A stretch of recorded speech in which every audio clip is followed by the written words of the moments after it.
Okay, look here. See, I'm doing this by myself today, and I'm just gonna start off with that.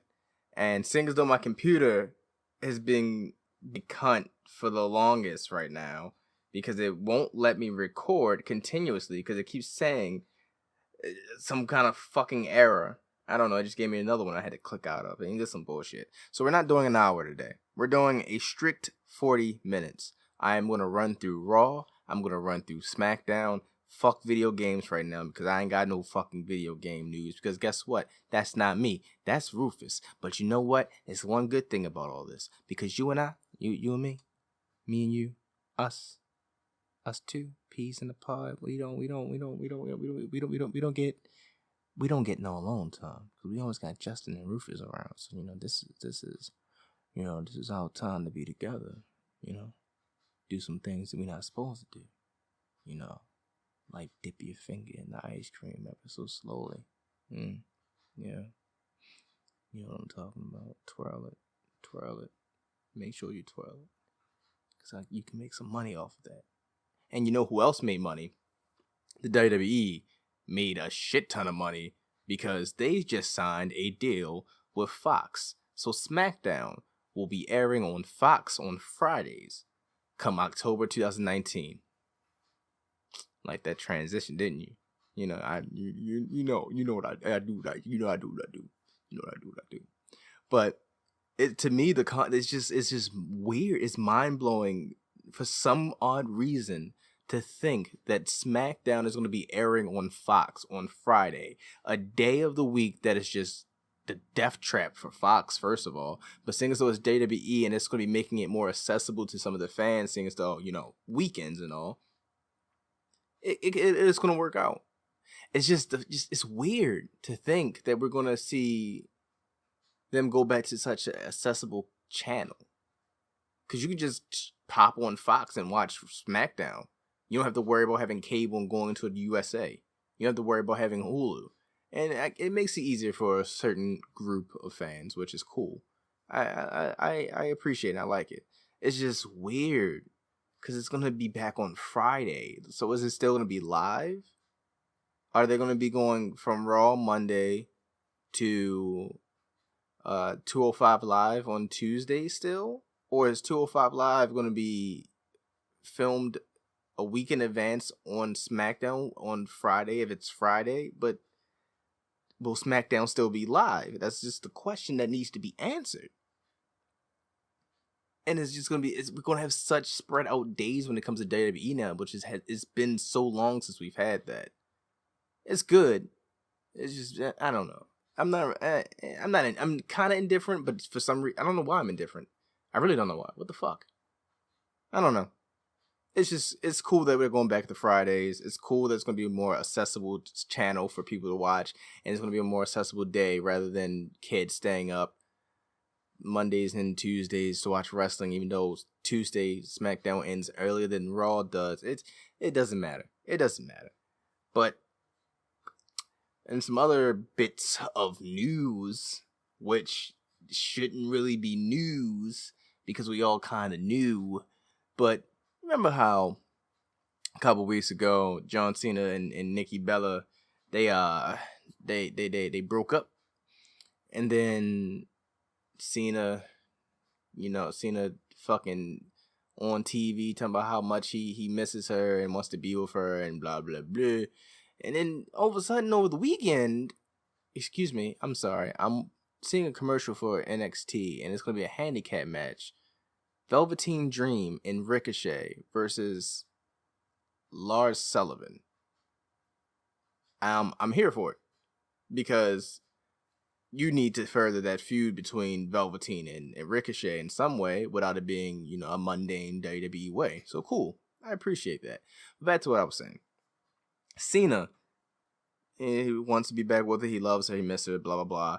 Then over the weekend, they got caught together in Florida because Nikki's staying with Daniel and Bree in Florida, and Cena moseys on down, sees her. Cool. That's already fucking a clear indication. It's like, WWE, is this a work? Because I feel like this whole entire thing is a fucking work. There's no way in hell that you have a season coming up for Total Bellas, and all these things are just lining up in this fashion. Something's not right. And then, of course, rumors are now that they're back together. And then I don't want to say they're rumors. I don't give a fuck if you think they're rumors. Those motherfuckers are back together because this entire fucking thing has been a work. I don't care what anybody say. This thing has been a work for them to put into Total Bellas.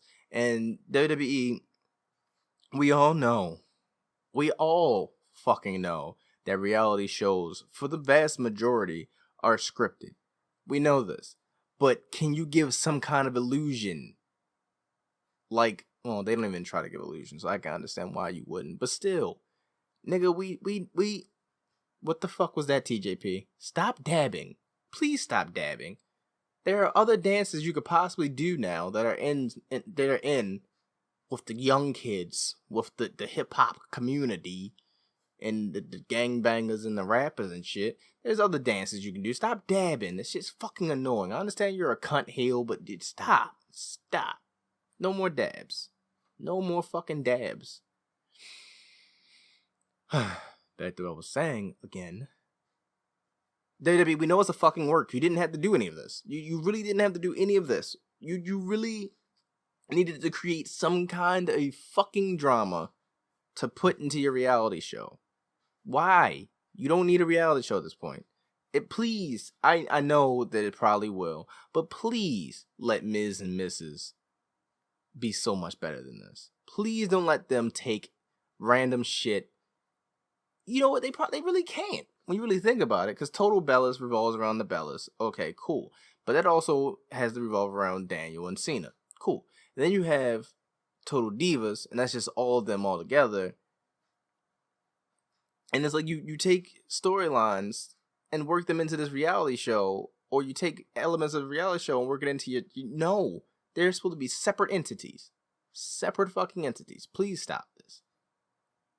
I don't even know what my point was when it came to that shit. Cena and Nikki are back together. I don't care what anyone says. It was a work. It's going to continue to be a work in my mind. It was a work, brother shit. But I don't really have any other like news from over the weekend that I can think of, you know, and just two things that stood out to me: the fucking Nikki Bella and Cena, and WWE getting money from fucking Fox. Oh shit, the Fox situation. I understand that Disney has their hands in 21st Century Fox, but what if in some way, shape, or form Disney has their hands in the WWE now? Just think about it. Just think about it. If we ever get Kingdom Hearts, we can get a WWE level. I know. I fucking know. And then that would mean Carmella would be more... Yeah, Carmella would be a Disney princess. Look at that. Princess Staten Island. Disney princess. Maybe we'll get a Roman Reigns ride at Disney World. It's just a big fist plowing through...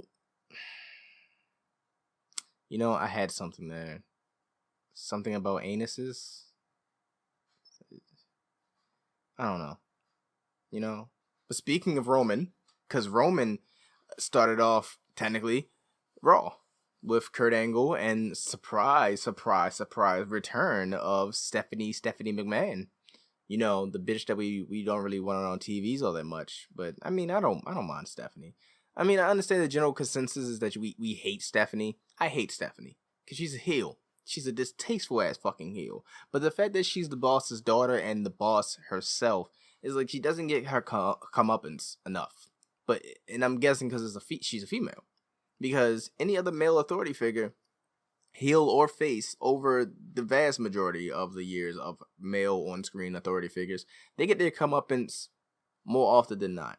If they're not a wrestler, then they get it more on the lesser end. They usually get bullied, like Eric Bischoff, or then you have the other end of the spectrum where they're wrestlers or people who can take a beating, like Vince or Flair when he was one, because Flair still technically wrestles. I mean, it's just you get tired of having Stephanie come out and just making the fucking promos hers. making segments. There's a difference between coming out and owning a segment and coming out and making the segment about you when it should be about these superstars that should be getting over. Because if we've learned anything about WWE, it's like, oh, you're not over, but we've been putting you down, trying to make you so quote unquote reach out and grab the brass ring, but you're not getting over. It's like, but you're sabotaging me. It's like you're giving me my bike, and at the last second, as I go to ride away from you to my destination on this bike that you just gave me, you take bolt cutters and cut my fucking chain, and then I go flying face first onto the ground, and then what the fuck did you do to yourself? No. You caused this. You did this. So when Stephanie goes out there, and Stephanie is putting down these superstars, whether they be face or heel, you're cutting that fucking chain to the bike, and then you're just gonna fall flat on their face because you're gonna emasculate them.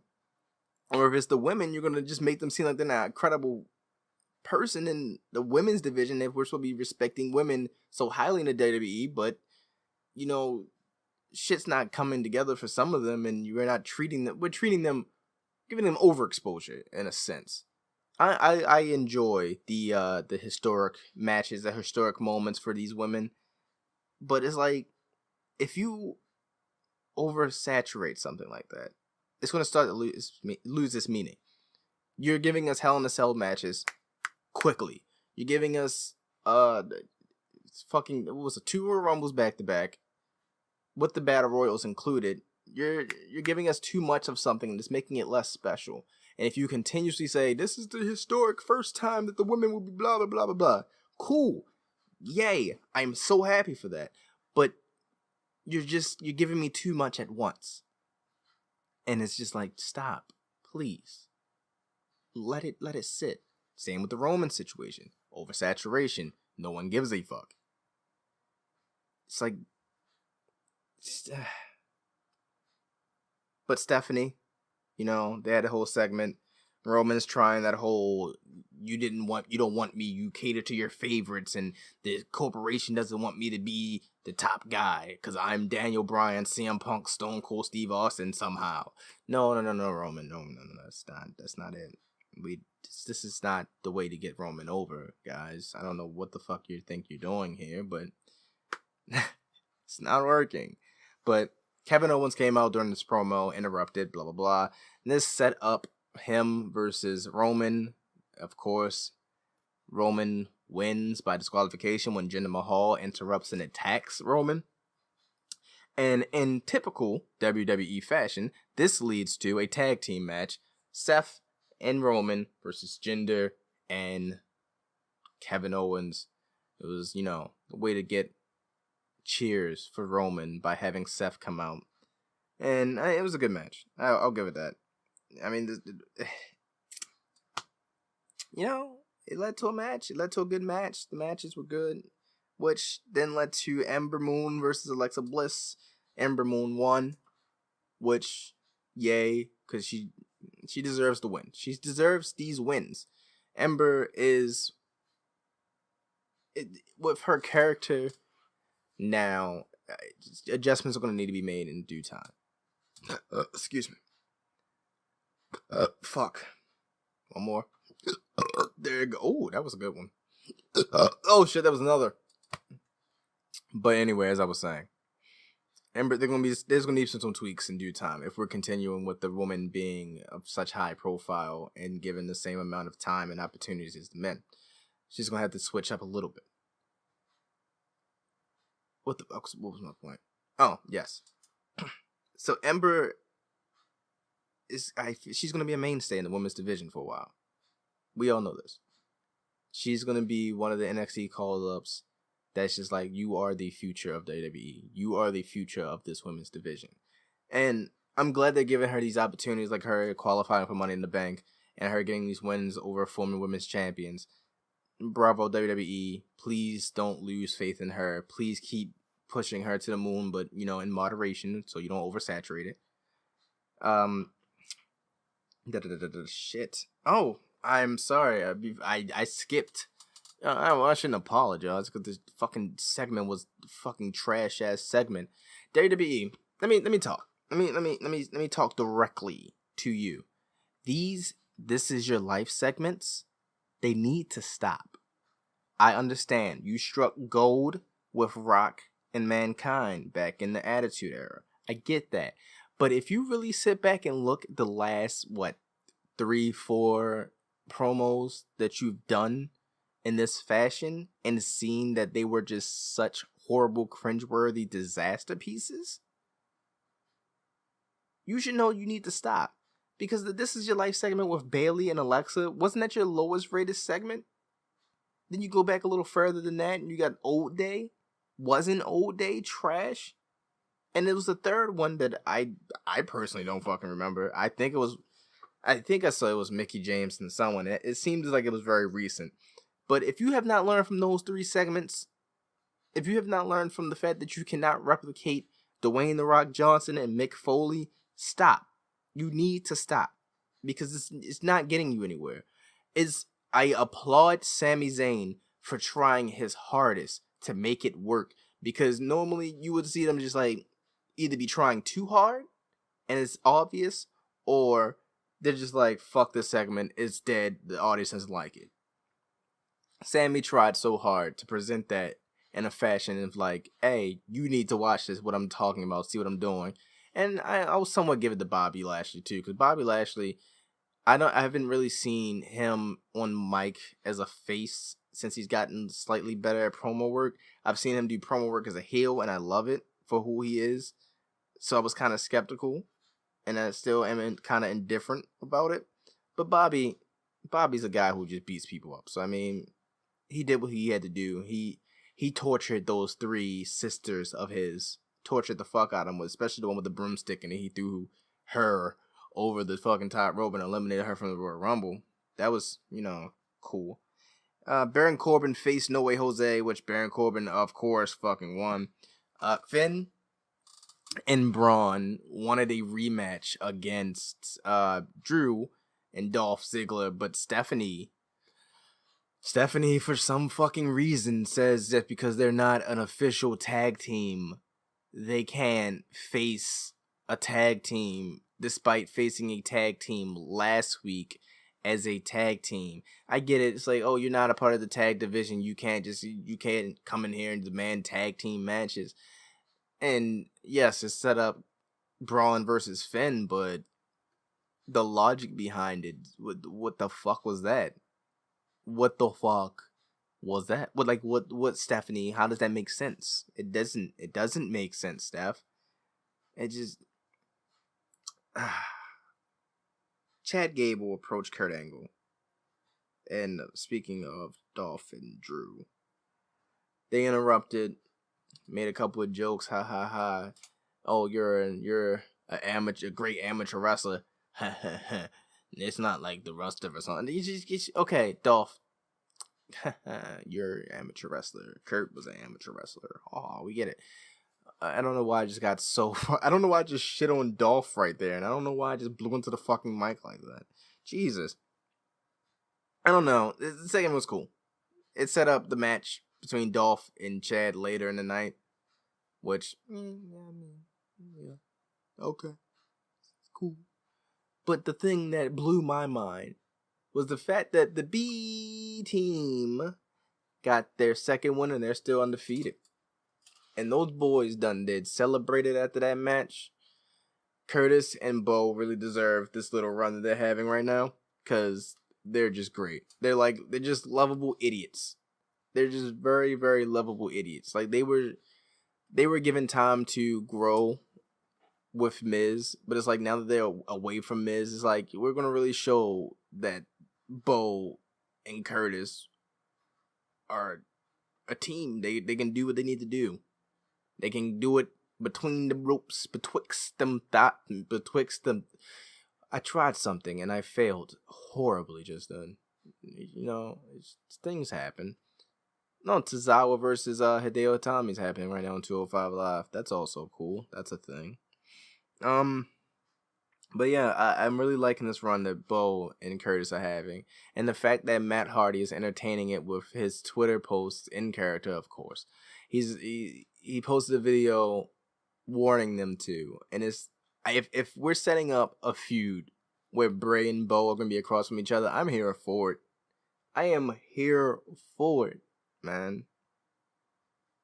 Stephanie decided she wanted to host the contract signing between Nia Jax and Ronda Rousey. And of course, we all know Two Faces. They're Two Face, and Stephanie is moderating. You already know Stephanie's going to start implementing little things into both people's mind to cause them to want to beat the shit out of each other. Essentially, for Ronda, it was because how big Nia Jax is. Does Ronda really think that she'll be able to beat her? Does she think she'll be able to get that arm bar in? And how everyone else should be getting a title shot instead of Ronda because Ronda's new. And just mind games to fuck with Ronda. And you can see, and I'm glad Ronda has some acting ability because her face just breaking down and that slight twitch in her eyes, just like, fuck, Stephanie got in my mind. Fuck, am I gonna be able to beat Nia? Meanwhile, Stephanie starts putting it into Nia's mind that everyone thinks she's lazy because it took her so long to, one, get the championship, and two, it took her so long within the match with Alexa Bliss at Mania to beat Alexa Bliss, as small as Alexa Bliss is. And that sets Nia off because she's tired of being called lazy because she's a big girl, and of course, big people always call lazy. And she is the one who cut Stephanie off, Nia. And I'm proud of Nia because this promo, Nia has this Cali girl, high pitched, nasally voice, and it's like too much of Nia speaking can be like, no. Now, I'm not saying in general. I'm just saying when it comes to promos, because Nia on her Instagram is like, she's just talking. It's not like she sounds like that all the time.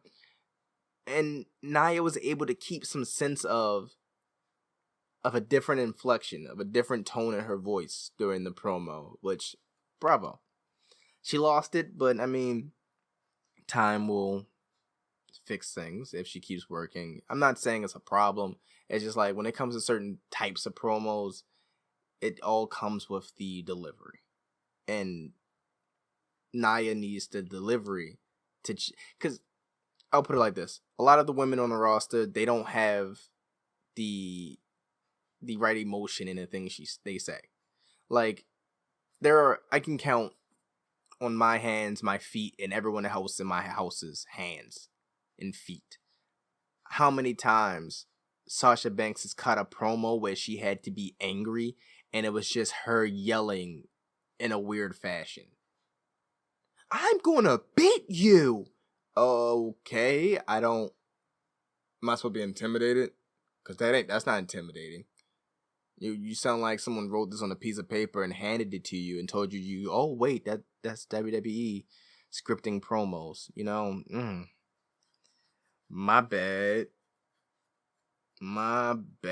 Sasha.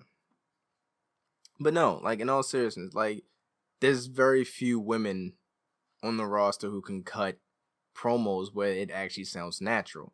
And I'm not gonna say it's easy to say that heel promos are the easiest, because it's like, oh, you gotta make people hate you. Because heels like Alexa Bliss and Carmella, they can cut promos. Charlotte, Sasha, they just yell at you. Nia doesn't have the right tone. Dana sounds like she looks like she's in a porno. I'm not saying that I'll be able to go out there and do better, because even with acting experience and performing with rapping and shit like that and talking on YouTube, I don't have the skills to do a fucking promo like them. I'm under them. They're better than me at promos. I can write a promo, but I highly doubt I'd be able to, say it. But I gotta hurry up because I dwelled on that. And surprisingly, this is actually one of the contract signings that ended without a fight. I mean, it ended in a tense stare down, which, I mean, it's two face superstars. Of course, a stare down is probably the most we're going to get. Unless it's like someone like Randy Orton. Because Randy Orton's a face, but he'd be able to attack someone and it'd be fine. So, I don't know, man. We got Dolph Ziggler versus Chad Gable, which Dolph Ziggler won. You know, fucking, after the match, Drew entered the ring and hit him with a Claymore. Which, Jesus Christ, his finisher. I love his finisher. And I love their double team that incorporates both. It's just everything about Dolph and Drew works. They're literally the modern day Diesel and Shawn Michaels. I just really hope that WWE isn't just going to use them as a tag team and use them as a Shawn and Diesel representation of a modern era. Because that'd be the easy way to get Ziggler back on track.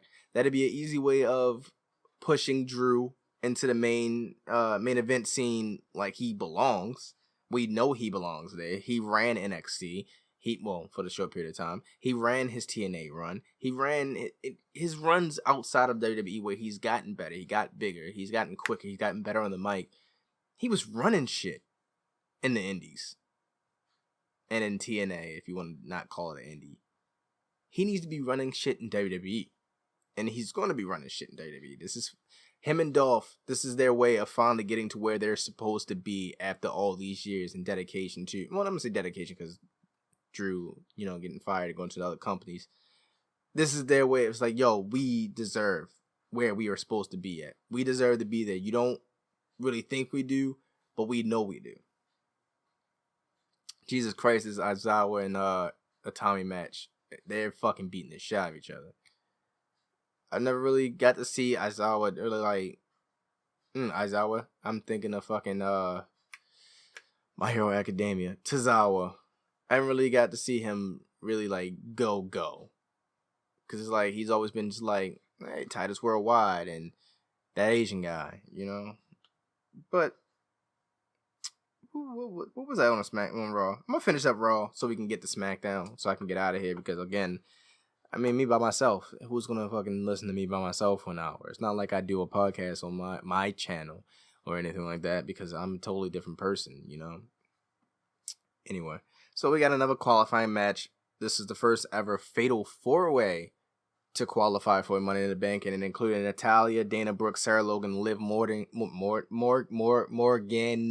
because this match, why? It was just there. Like, these women deserve to qualify for this match, yes, but this match was just there.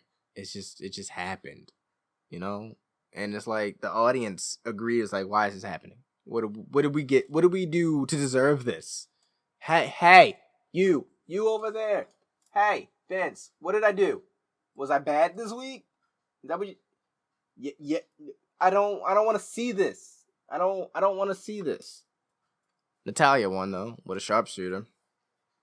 I mean, I honestly do think that if given the right amount of time and the right circumstances and the right story, that we can have a good little feud between Sarah Logan and Dana Brooke. They're two of the thicker women, and I'm saying thicker because I don't know how to really word this when it comes to women for some reason. They're the two thicker women, the two more muscular of the female roster, and it's just like you got two powerhouse brawlers of their size going at it. I don't know. I just feel like we could be doing things with these lesser, quote unquote, lesser superstars than what WWE's doing because you were able to do it in the Attitude Era. You were able to do it in the Ruthless Aggression Era. It's like as we got to the mid to late 2000s, it was like, hey, our mid card, our lower card, we don't know what the fuck to do with you. We're just going to worry about these upper card guys.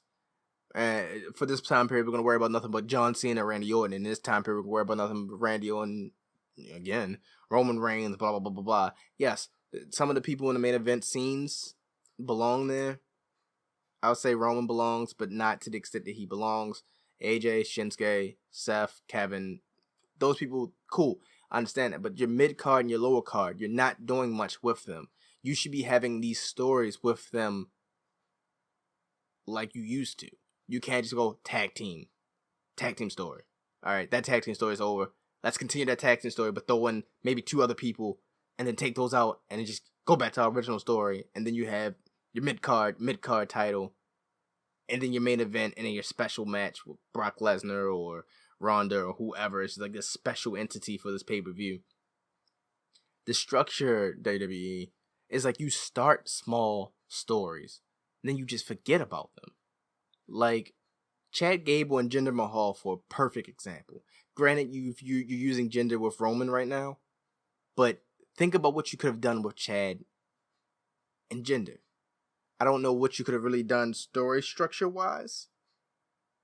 I don't know what the story could have been, but you could have had this small feud with them. You're going back to the structure of dual branded pay-per-views every month.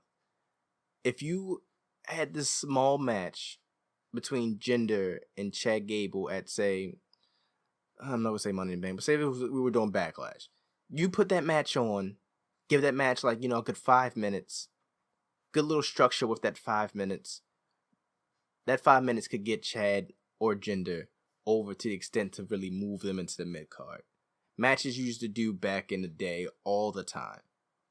Random matches you would just have on the pay-per-view for no reason. Yes, we had those when it was solo branded pay-per-views, but if you really take a small story like that and build that small story, maybe not every week, but like every other week, or have social media come into play if you're not going to have them on TV that week or something.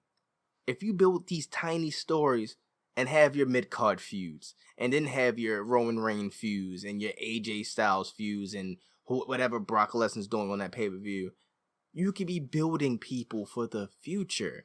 We can't just rely on NXT people being called up and then they're being the future. Granted, Velveteen Dream, Ricochet, Adam Cole, EC3, Bobby Fish, Kyle O'Reilly, Roderick Strong, they're the fucking future of WWE if they stay within WWE. Velveteen Dream the most, with him only being fucking 22. They're going to be the future regardless. But if you're building your smaller group, your lower tier guys, things like Jinder winning the WWE Championship wouldn't have blown everyone's fucking minds. I love Jinder. I love that he won it. But if you really built him, even if it was just like small stories like that was like coming every once in a while for him, if you were building those, him becoming WWE Champion would have been less hated. Because, of course, people still would have said he should have had a mid-card title first. But at least he would have had something on his tail of the tape. Rather than just, he was losing on Raw, he came to SmackDown, he's WWE Champion. No. If he was losing on Raw, and you were building that losing streak for him on Raw, and then he jumped to SmackDown, and he slowly started picking up wins and then became champion, bet. But you just can't go, he's losing, he's WWE Champion. Build these smaller feuds. Even if they're leading to something different. Even if him and Chad Gable was meant to build for like 2-3 weeks and then the feud with Roman started. There needs to be structure so you can build these younger guys, these smaller time guys. You can't just keep relying on the same people and then instantly pushing someone else into a scene. Because look at Big Cass. You're just pushing him in. Granted, I like Cass's run right now. I like it. But you can't just bring him back from injury and say, top tier heel. You're a top heel now. Go be top heel. We'll put you with Daniel. That'll work. No, build him. You had him building before he got injured. There's no Enzo. There's no Big Show. They're gone. What is Cass? What is Cass doing? Build Cass first. Yes, this is your way of building him. I get that. Yes, cool. But you instantly push like he's a top heel now. You gotta ease shit. You can't just shove it in my face and try to make me accept it. Build shit. It's like you guys lost that over the years. And I like always, I'm easy to please. But even I can sit here and say, hey guys, you're not building. You need to do this. Because, example, Elias defeated Bobby Roode on Raw. Where are we going from here? We've literally just keep having this match. We keep having Elias and Bobby. What reasons do we have for this feud? These smaller feuds that you guys build, there's nothing. There's no backing to it. None at all. I don't even know why Elias and Bobby Roode started feuding. It's just because Elias's performance was interrupted. Okay, what else? The yes and. First rule of improv, yes and. Yes and what? What are we going with here? What's happening? Why are we here? And it's just an endless slew of matches, and it's like, okay, what's the end goal here? What's the end game here? Where are we going with this? If Elias beats Bobby at the end of this feud, where does Elias go? Where's Bobby go? What's going on? They caused each other their fucking spots in the Money in the Bank match. Okay, what else? What are we doing here? What is our end game? You build in the wrong way. You're building these small feuds that are pointless rather than building something. I'm sorry. You just throwing these feuds out there, and it's like, okay, here's this feud, but for what? But then on the other hand, you could be like, hey, we're slowly building stepping stones for this person to feud and get exposure before placing them into the feud with this person.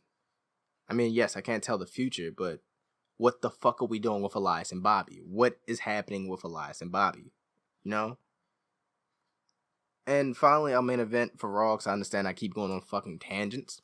And I said I wasn't going to do an hour, but I damn sure want to do an hour at this point if I keep fucking going on tangents with SmackDown left to talk about.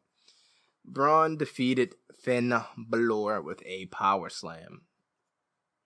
You know, it's a good match. Finn got some offense in. It wasn't like Braun squashed Finn. It has me excited, though. It really has me excited for the Money in the Bank match. Because you got the likes of Finn, Braun, Miz is making the return into it. Shit, I'm drifting.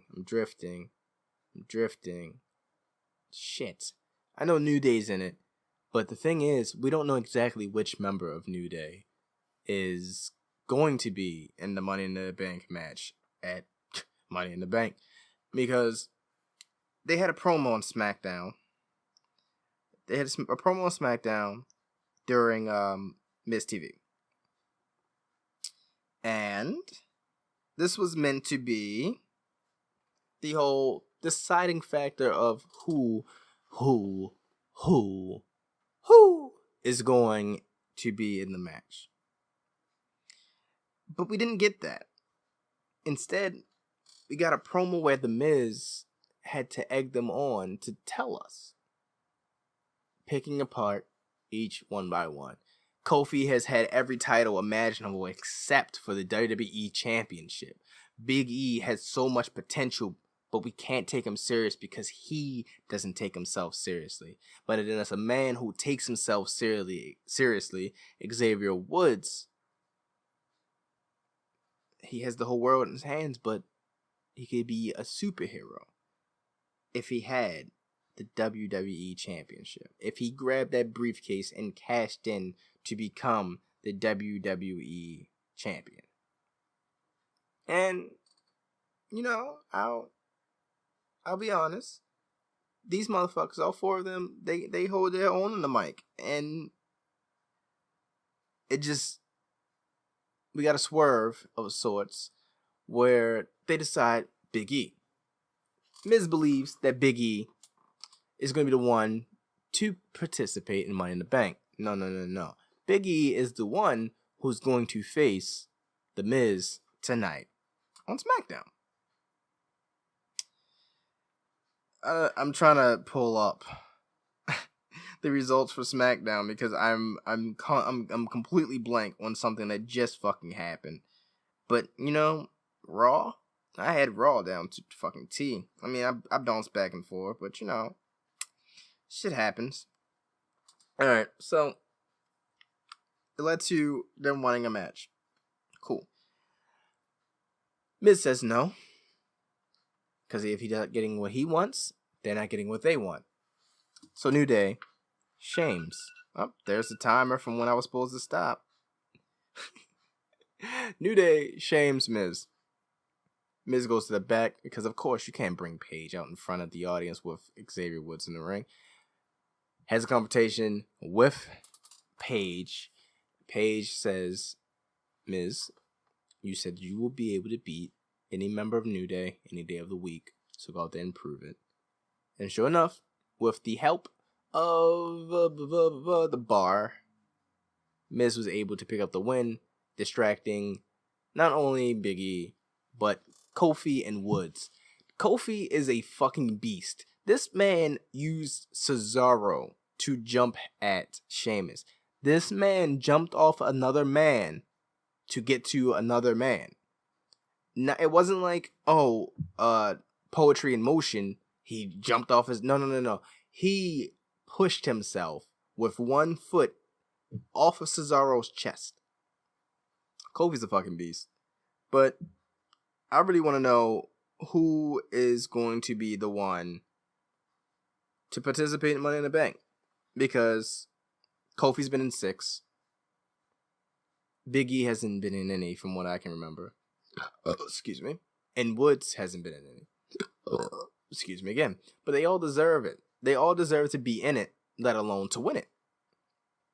Kofi's definitely overdue for a win for the WWE. He's overdue for a WWE Championship match. Big E is also overdue, but to slightly lesser extent. And Woods can hold his own. And we really should be seeing them with some kind of singles goal. They should be either freebirding it, or one should be holding singles goal and the other's holding tag team. Something. These guys should not be broken up just to get one over as a solo star. WWE, remember, you can have tag teams that have members who are solo stars. You don't have to take a solo star, put him in a tag team, and he's stuck in a tag team forever like Cesaro and Sheamus. No, you can have these tag teams with members who are solo stars have solo runs. Kevin and Sammy, they're not officially a tag team, but come on. Kevin's doing his own thing. Sammy's doing his own thing. But when they need to be a team, they will be a team. And that we should be able to do with any other team, like New Day or Ziggler and McIntyre, which I'm sure you're going to be doing with them. Remember, you used to do this all the time, WWE. Stop forgetting old shit. You don't forget old shit when you don't want to remember old shit. So don't forget the old shit that you should be implementing to make you what you say you are. Yes, people aren't going to stop watching if you decide to go downhill like this. I'm not going to say downhill, but when you fuck up easy, simple things and fans go, oh, they always ruining stuff. For the most part, we're not going to stop watching, but you got to do something to be better. You got to do something to be and keep the title of the most entertaining wrestling company or whatever the fuck I'm trying to say. Because people still... Get your shit together. There's so much you could be doing to make yourself the best. I wanted to quote the pipe bomb, but I'm not. I'm going to run through the rest of SmackDown because I'm running out of time. And I know Justin does not want to edit and render more than an hour. So, let's continue through SmackDown, Daniel Bryan was interviewed about Big Cass and how he's facing Jeff Hardy, and he points out Jeff Hardy versus Daniel Bryan in 2018. It's crazy. It is crazy because this match hasn't happened. We didn't think it was going to happen. Who the hell thought we was going to be seeing Daniel Bryan and Jeff Hardy facing each other one-on-one in the WWE ring at any point? It's mind-boggling. Lana show backstage, getting ready for her qualifying match with Billie Kay. I had to do something during that match. Well, the beginning of the match, so I missed the entrance. But Aiden English came out with Lana. Lana did a little dance. Lana Day chants. Lana wins by via X Factor, her finisher. And crowd fucking erupts. The crowd is crazy. They're happy as fuck for Lana. And I am too. Just imagine if, for a second, imagine if Lana and Rusev win Money in the Bank. It's crazy. I like how Table for Three, they call Christian a WWE legend, Edge a Hall of Famer, and then Jeff and Matt are just WWE superstars. We got to do something with Christian. Christian needs to do something. He needs to either come back or officially retire. But commentary informs us that the Usos and the club will be battling for a #1 contendership match. Bet. Ready for that. We go backstage. Zelina and Andrade almost. We're talking about how, we got that jobber match. We got that jobber match. I am so much more worth. He's worth so much more than that. Blah blah blah. Cool. Cien almost comes back, at the break, and he's facing another jobber. But of course, it wasn't just a straight up jobber squash match. It was a jobber match with a little bit of offense. But Almas is a beast. I need him to have gold so much sooner than later. I was a little upset because the audience was mad quiet during his entrance, but they got a lot. They came to life during the match, which, okay, you made up for it.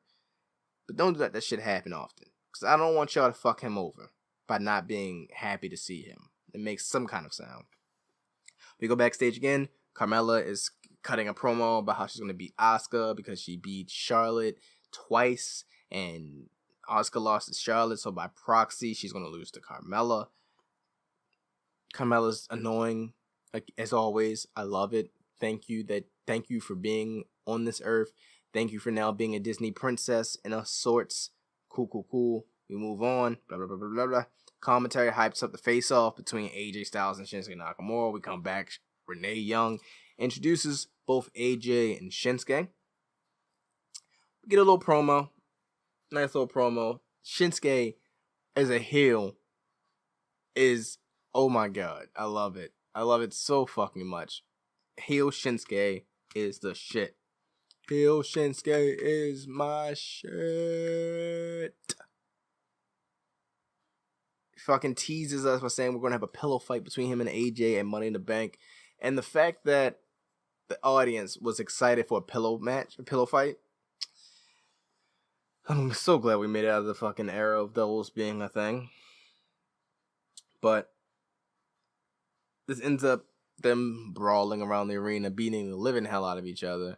And as we've all expected, well, I'm not going to say all, because a lot of people, for some reason, did not expect this to be the fucking match type, despite it being blatantly obvious with 2 fucking countouts. Last man standing. Shinsuke Nakamura picks last man standing for their match in Money in the Bank. Now, we all know they can be brutal and beat the shit out of each other. This shit's going to be brutal. I don't care. It's a last man standing match. You can't just have a last man standing match and it just ends on some bullshit. Yes, it is WWE, but I highly doubt it's going to end on some just straight up bullshit, I feel like giving them a last man standing is actually going to make not going to say actually make up for the other matches, but make up for the other matches. Quick promo between the Usos and the Good Brothers, the club.